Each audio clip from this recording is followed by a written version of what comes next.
Kumusta po kayo mga idol? Ang video po natin sa ngayon, mag-group po tayo.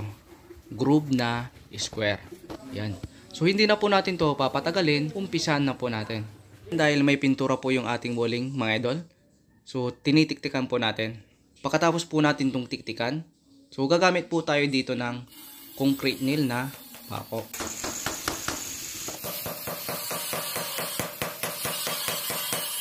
Pagkatapos po niyan ay tatalian po natin ng tanse or alambre.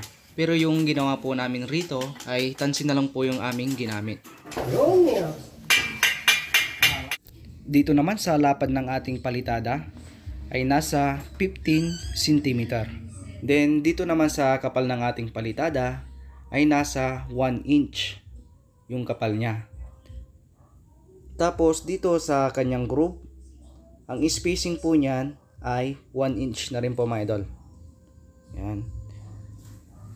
So dito sa pagpapalitada ng ating groove na square, so step by step po yan mga idol, no? So pagkatapos po natin dito sa taas, pababa po ng pababa, spaghetting pababa.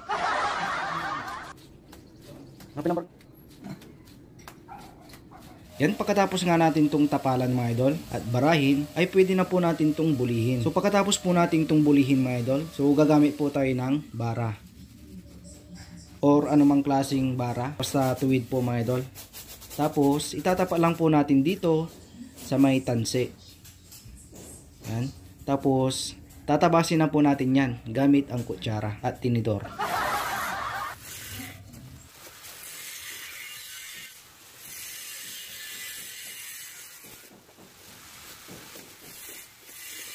Yan, so pagkatapos nga natin itong tabasing mga idol, so bubulihin po natin ulit.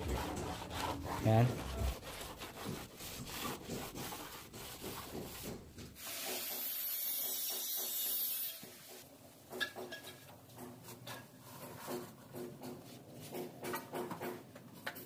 Yan, tapos ang diskarte ng aking kapatid dito mga idol. So nilalagyan niya ng puro yung kanyang bara. Tapos ilalapat lang po niya dito sa kanyang pinalitadahan.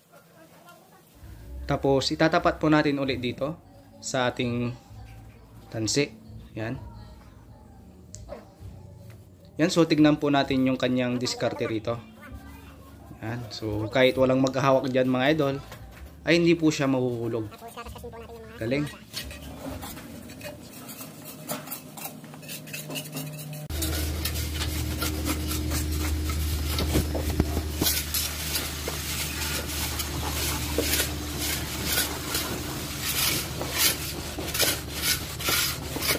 Pagkatapos nga natin itong bulihin mga idol, so gagamit po tayo dito ng redelang bakal para maayos po natin yung mga kanto dito sa may singit o tinatawag na kilikili.